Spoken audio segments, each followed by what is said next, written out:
Buenos nachos and welcome back to the channel. On today's episode we're going to be working on this Skeletor Xbox, and the customer has indicated that they'd like to have the Stellar HD installed, 128 MB RAM, and the 1.4 GHz CPU. But before we can progress with that, they've indicated that the clock capacitor did start leaking. There may or may not be some corrosion that needs to be taken care of and some trace repair. But before we do that, let's go ahead and power on the console and see what it's doing. See if I can find it. There it is. Looks like it's working just fine. Now that we've powered on the console and confirmed that it is working, let's go ahead and open it up and see what's going on.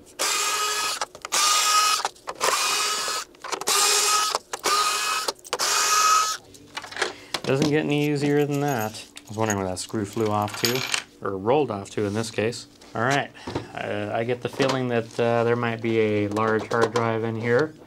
These Japanese Skeletor consoles are not that easy to open. What do you think? Stock hard drive or no stock hard drive? I already know the answer, but do you? Stock hard drive.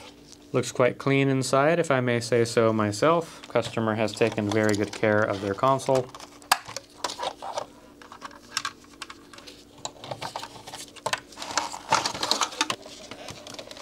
Looks like we have two screws to remove, even though the hard drive screw was removed. I'm assuming because the console has been opened up prior.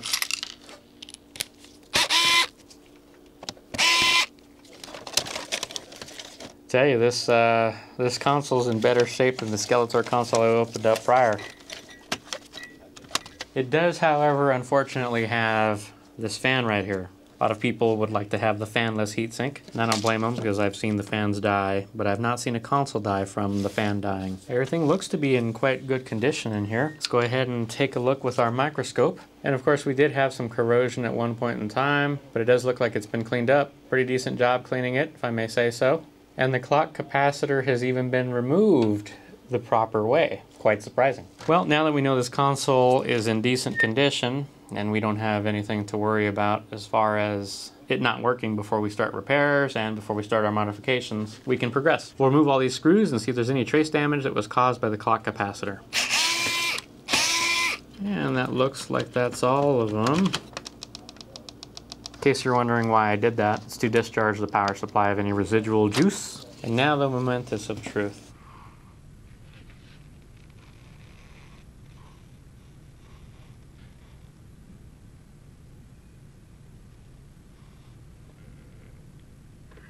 I do see corrosion in this area. Let's verify with the multimeter that indeed it is not a problem. So looks like that line is good.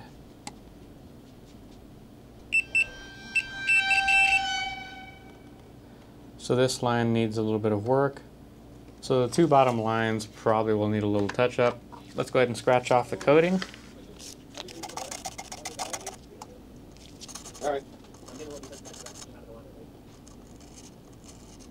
Alright, let's go ahead and remove this fiberglass. And in case you're wondering, we're using one of these fiberglass pens, which you could probably pick up on Amazon, eBay, or AliExpress.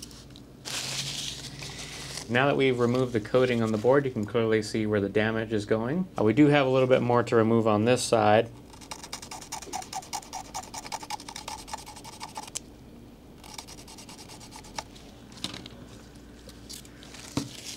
Ah, yes. Yeah, we definitely had a break in the line. We're going to start by rebuilding the bottom trace here.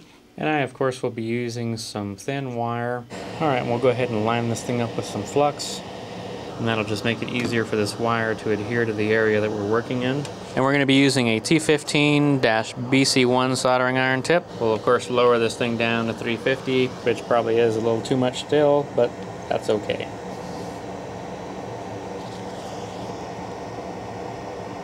Looks like we're going to need a little bit of solder. You already know what's going to happen. It's going to end up being too much.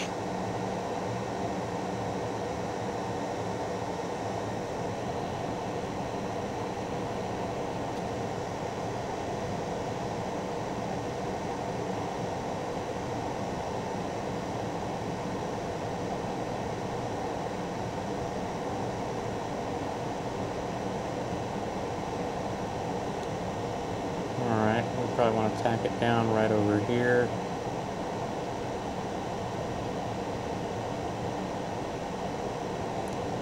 Yeah, it looks pretty good. And we'll use an X-Acto blade to cut this thing off. Gotta grab the X-Acto blade though, not the fiberglass pen. And you want to be careful when you do this because you can cut other traces, and we don't want to do that. So we'll leave our discarded piece of wire right there. We're probably going to need it here in a second to finish up the remainder of the fixing. So we'll fix this second line right here. Of course, these tweezers being messed up like they are do not help either.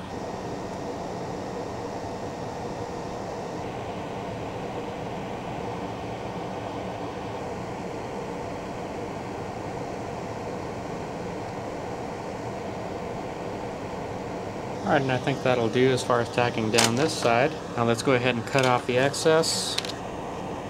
Alright, let's go ahead and clean up the flux, that way we can see where we're at the moment.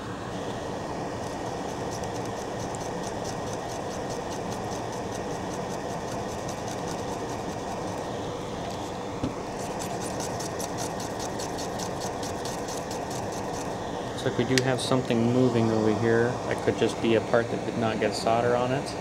So that'll just need to be trimmed. Well, I'd say that looks pretty good. Let's go ahead and use the multimeter and confirm that we have continuity. I do believe we still have one break in the line for the bottom. So that's good. And of course we don't have any continuity between the top and the bottom, which is good.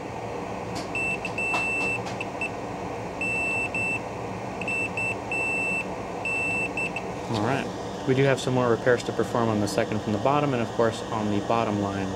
We'll probably run a long piece of wire from here all the way past all of the damage, and the same thing for the bottom line.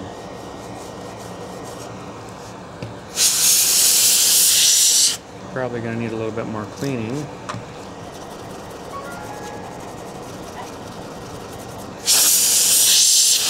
So let's go ahead and perform a continuity test and make sure both these lines are not touching each other, and of course that the lines are functioning as intended after having been rebuilt. So once again, continuity mode. We'll start over here where there's no damage, all the way to right over here where the damage ends.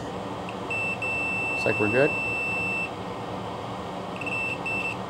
And of course, the middle line is not touching the bottom line, which is what we want. So let's go ahead and perform a continuity on the second line. So we'll start from right here.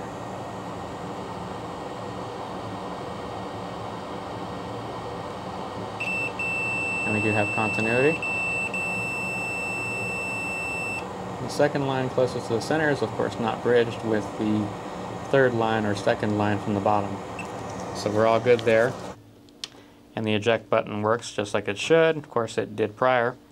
And power works. Next on the agenda is to remove the CPU, that way we can install the 1.4 gigahertz CPU. Before we can make our way to the rework machine, we must first take off the heatsink and of course the retention clasps, that way we can prep this board for the CPU removal process. So let's go ahead and do that now. When it comes to removing these heat sinks, I find heat is the best way to do it. So let's go ahead and melt the hell out of this fan. No, just kidding, let's go ahead and unscrew the fan first. I buy myself new screwdrivers almost every week. I'd use hot air on this fan, but well, we don't want to melt the fan. So it is not loose. And the CPU one, of course, is loose, which is always the case. Yep, it's loose. But this guy is going to require some heat. First we'll remove this clamp though. Let's go ahead and use some tweezers. I'm just pushing down on this and then motioning this way underneath this clasp. And it lifts up just like that. And we're going to do the same thing for this.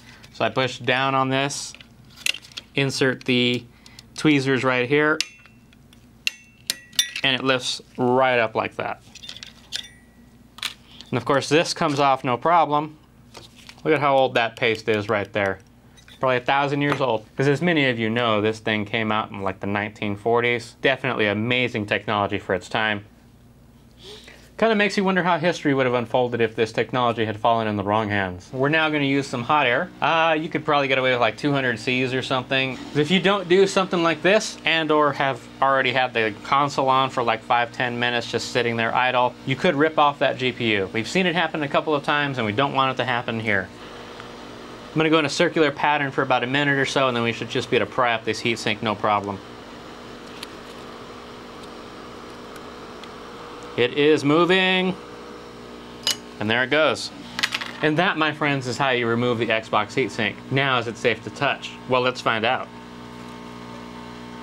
This thing is actually 10,000 degrees, and it is not hurting me at all. All right, so next thing to do is to remove all of these retaining posts, I guess, whatever you want to call them. And you're just using a tool like this right here. Nothing spectacular. I think these are like $5 on Amazon or something. And I'm just going in at an angle and then prying up. And you'll do that 4 more times. And there we go. Next thing to do is, of course, to push these through. You have 5 of them.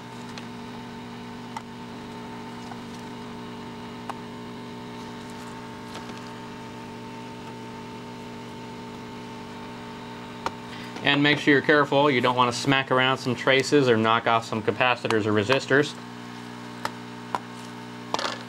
And they just push right through, and there you have it. As far as cleaning up the old encrusted 1,000,000-year-old thermal paste, we're going to go ahead and use a chemical that I haven't shown you yet. That chemical, you ask? Why is this right here? A good old-fashioned bottle of piss. Is this thing ever going to turn off? Now, it's not any piss, mind you. This is a combination of bear and deer piss mixed with gorilla piss. So you know it's going to be strong. So I'll go ahead and apply some to the CPU. Some may say I'm using too much. Now, of course, in case you're wondering what this stuff really is, I believe it's Goo Gone, or that orange stuff. Works wonders. I wouldn't recommend buying a ginormous bottle for this unless you're going to be removing a lot of heat sinks and cleaning them.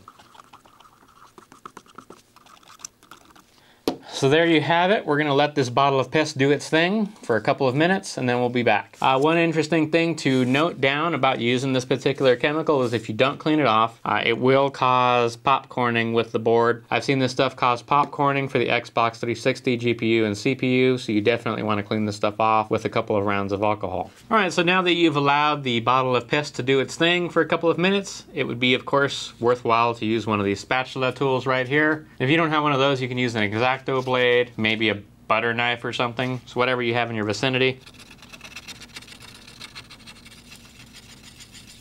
Now I'm just using this on the top to scratch off the tough stuff. Cleaning off the heatsink is going to be the same process. I probably would recommend using the metal tool on this instead of using it on the GPU, CPU. And I'll show you what to use on the CPU, GPU in one moment. We're of course using our good old-fashioned Kimtech wipes,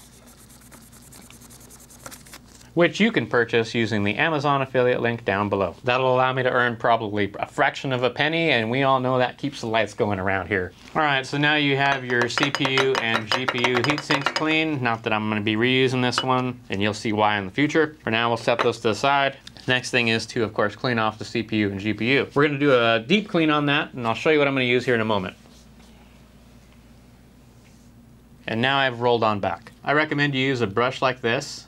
Not one of those toothbrushes, but an actual brush. You could probably purchase these off of Amazon or Home Depot. They're pretty much plumber's brushes used for sweating copper pipe to apply the flux. So we're gonna go ahead and use this brush, and I find it's best to just really scrub this stuff down. That way you don't damage the GPU using a metal tool. You're using a brush, which is a little bit safer. This stuff is on there like gum, so it may take a couple of passes to remove this.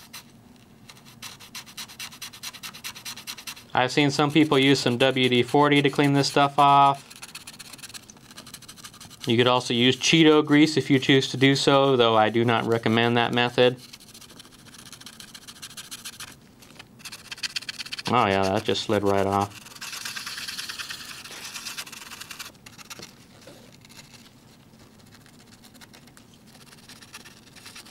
Alright, that is pretty gunky and pretty nasty, so let's go ahead and clean this off.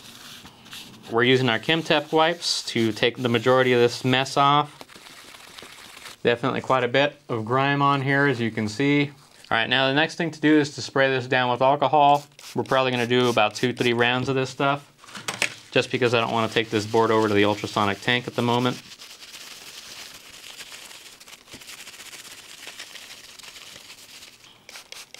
We're gonna do this one more time. Next thing is, of course, a can of compressed air, which I do hear stories of people making their own. It says not to shake, but I'm gonna shake it. Quite a bit of gunk has come out of there. We're gonna wipe it down again. Once again, spraying with some alcohol. And on today's episode of This Old House,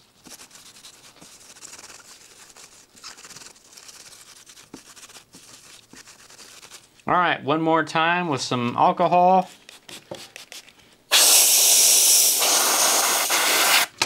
All right, I think that's whoa, it zoomed out quite a bit there. That's not what I wanted. So that looks satisfactory to me. Now we can head on over to the rework machine and we can remove that CPU. Just look at how clean my rework area is. So much work happens over here, clearly. All right, so we're gonna place the board in there. I'm gonna go ahead and speak to you about how I am adjusting the rails because it's easier to just explain everything as I'm doing it. That is the correct size.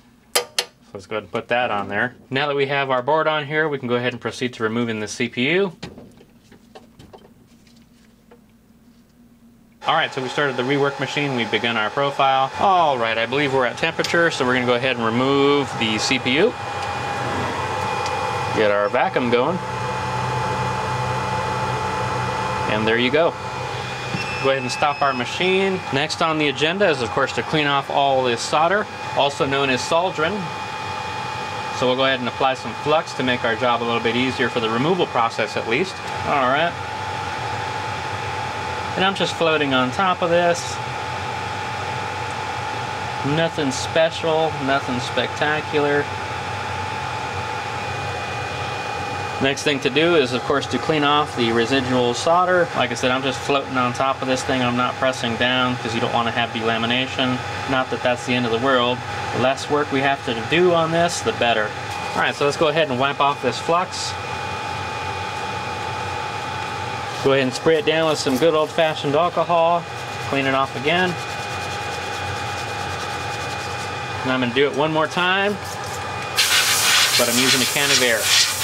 Now we should be free of any impurities or stray fibers. The CPU removal is a success. Now, of course, is to begin the process of building that interposer. I have an interposer right here that's just about ready to go. We need solder balls, of course, on this side, and we need to apply some paste and one last component right here. And though I'm not sure if I'm going to use this red one or just use my usual green one, we'll see. I've already covered the process of installing the interposer and an upgraded CPU in a previous video, which you can watch right over here.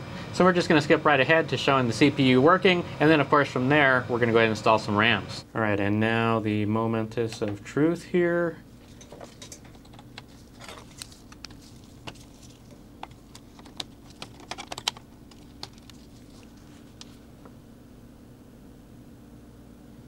And we have picture. All right, of course the next thing to do is to adjust the voltage.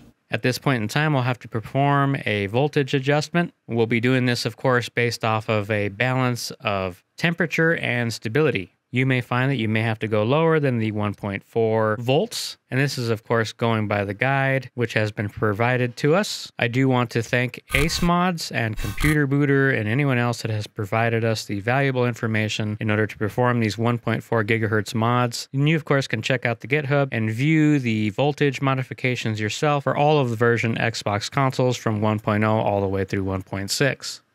Now that we've completed the voltage adjustment mod, provided there are no stability issues, that should work out just fine for this console. If there are stability issues, then we may have to lower or raise the voltage. We won't know if we need to adjust it further until we perform a burn-in on this console, which that'll be done off screen. For now, let's go ahead and install that mod chip. That way we can set ourselves up for success for the 128 MB RAM upgrade.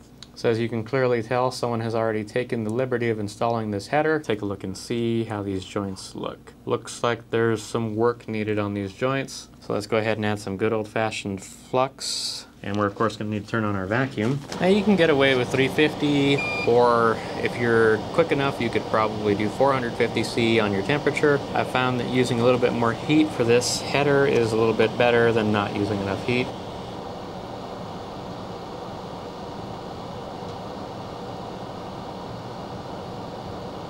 I just don't know if that's residue or if we actually have some poor looking solder joints over here.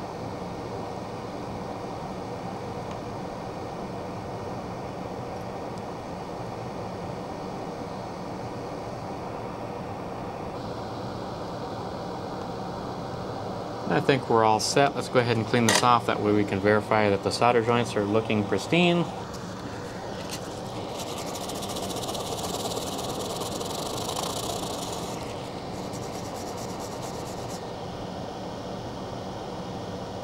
course, Mr. Megahertz has provided a DO point for us, an easy DO PCB. So that's about where we're going to sit.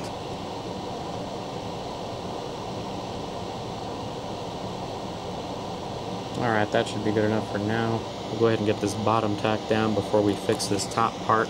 And we'll, of course, we'll knock ourselves back down to 350C, because that's a little too high. That's a hell of a globule. No, I think that's acceptable. Go ahead and clean off this residual flummox. Next thing to do is to attach our XBlast enabled mod chip. First, I'll be using a Jafar chip that I have put together myself. It'd be nice if the Stellar could help you install RAM. Don't know why that feature is missing. I'm looking at you. Before we progress any further, let's make sure the console is detecting the chip and that nothing has gone horrendously wrong before we progress to installing RAMs, because as you progress, things get a little bit more difficult to diagnose if you're not checking in steps. Though I say that now, even though I installed like 4 RAMs all in one go in one previous video without checking in between each RAM installation. Quite daring. Alright, let's make sure the Yasur boots up. And it does. And it does report we have a 1400 megahertz CPU installed. Alright, next thing to do is to install that RAM. Alright, we'll go ahead and pull out a RAM. Oh, well, one has already pre-selected itself, and none of the legs are bent, so we'll go ahead and use this RAM. First RAM we're going to install is this one right here, which is U6B2. And we're at 350C. First thing we're going to do is remove all the old solder that Microsoft has placed on this board. And of course, I'm going to add a little bit of flux to kind of help aid everything along. And by a little, I mean a lot, even though that's not the intent. You know what, I think this time I use a new soldering iron bit. Same thing, just a new one. Nothing like a new soldering iron tip. And of course, we're going to clean off all this old solder that Microsoft has placed on here. Or probably Foxconn if I had to guess. Not really going to be Microsoft. Alright, it's one side. Quite violent, but it was one side. Don't need to add any more solder. I think that the soldering iron is good with the residual new solder that it has. And we just have this final side right here to clean off.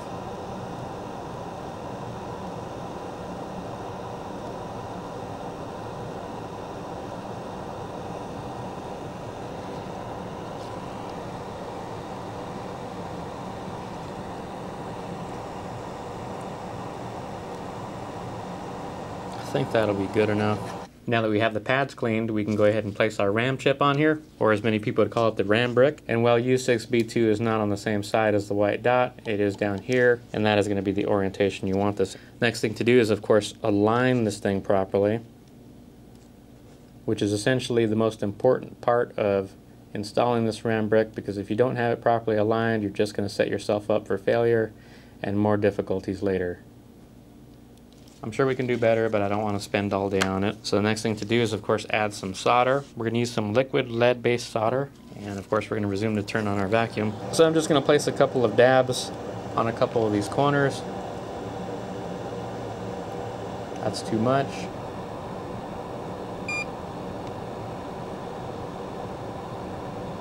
Guess we'll go ahead and just hold this thing down with our finger for now.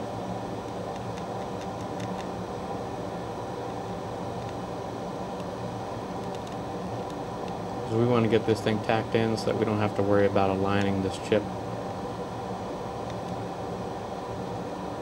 Alright, so those two sides are tacked down. Nothing else should move.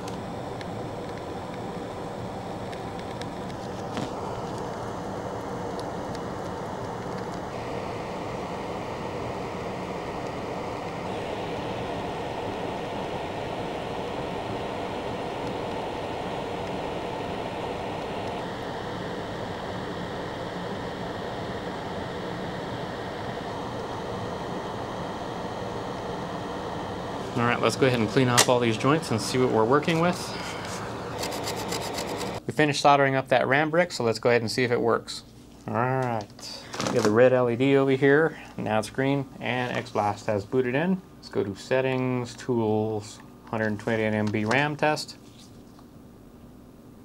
So RAM chip number 1 is success, and of course 2, 3, and 4 have failed, but that's because they're not attached. I'll finish soldering up the remaining 3 RAM bricks. If you'd like to see the full process of installing the RAM bricks, you can go ahead and check out this video right over here. I'm happy to report that the RAM upgrade is a success. Of course, this is how the board looks right now. It is definitely ready for the HD+. I already have a couple of these things going. And of course the AV error line is taken care of over here. The last thing to install into this Ultimate Xbox would be the Stellar HD+, which we'll go ahead and do that now. If you'd like to see the full installation of a Stellar HD+, you can check out our video right over here.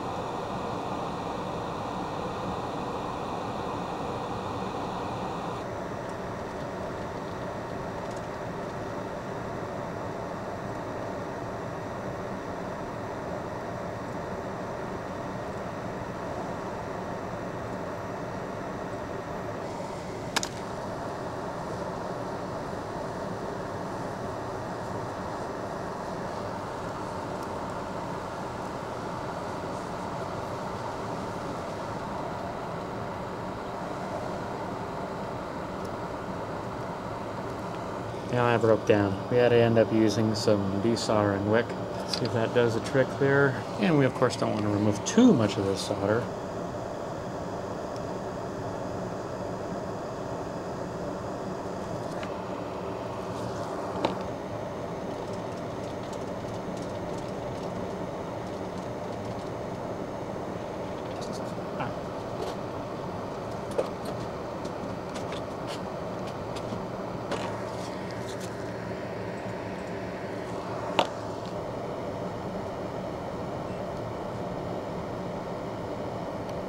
And 1.1 over here. There we go, perfect. And it's supposed to be on the 6th leg is where you're starting off the HD Plus connection. Alright, that'll get us started.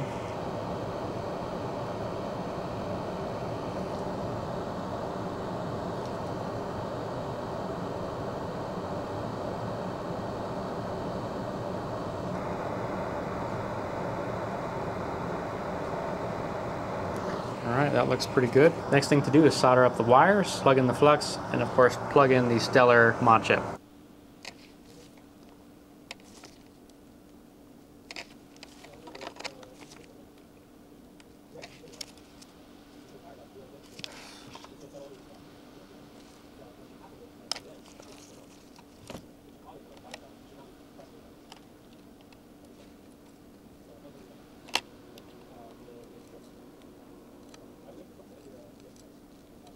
We have our wires soldered in right here. We'll go ahead and plug in our connector here for the FCL SDA lines. And of course we plugged in the Stellar right here. Next thing to do is of course plug in this flex. It's not very easy with gloves on. We'll of course clean this up once we've confirmed the console is all good. And before we can do that, we have this to install, which of course this console will not be complete without it. Can't really attach the heat sinks if you don't have this to attach it to. So let's go ahead and see how that goes on here. So of course we'll have to take the pegs out of the customer's original harness. All right, and you'll notice that there's a little bit of a notch over here. It won't allow a circular one of these to go in there, so we'll need to go ahead and cut a little piece. And that of course is now cut. All right, and that's one of those. And the rest of these go in pretty easy. All right, and there you have it. Now, of course, these will pop out of the holes, so you're gonna wanna put these back in there. And you just push these through with some pliers. All right, and now this part is set. And after performing quite a bit of these 1.4 gigahertz mods, we've also found that the PETG printed heatsink harnesses are not ideal, and you'll probably want to use something with carbon fiber like so. We're going to go ahead and plug this into the console and set it up with our temporary heatsinks.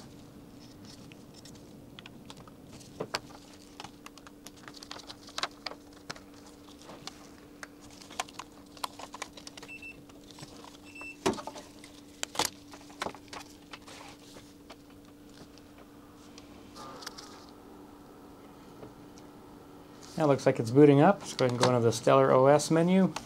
All right, we have our 1400 megahertz up there, 72 MB RAM. We'll go ahead and change some settings here in the menu. That way we can enable that extra RAM. All right, and then now we have our 1400 megahertz and our 136 MB system RAM. Well, and now that we've manually crafted this heatsink, we can go ahead and apply all the thermal paste. And we're of course going to be using the good stuff, MX4. See if that ends up being too much, huh?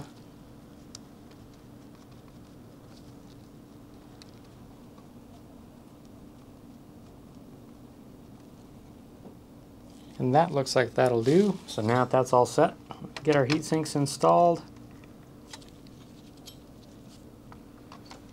I found that these fans don't really pull enough air in order to keep the 1.4 gigahertz consoles cool, so you may want to stick with the stock fans unless you have another cooling solution. And of course the remaining things to do on this console are to clean up the flux and install the screws. We're not going to bore you with that, so we're just going to skip ahead. And of course the final touch.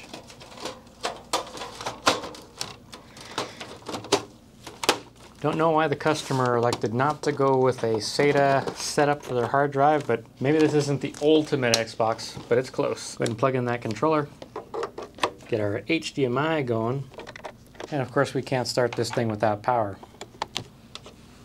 All right, TV. Let's go ahead and put a game in there. There might actually already be a game in there. Yep.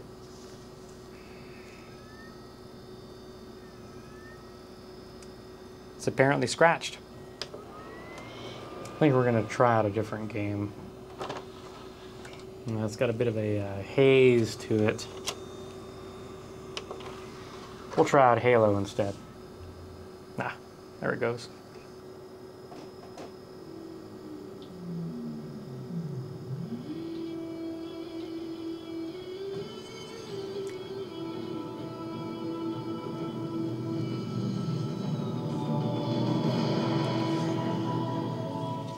And of course it displays in Japanese.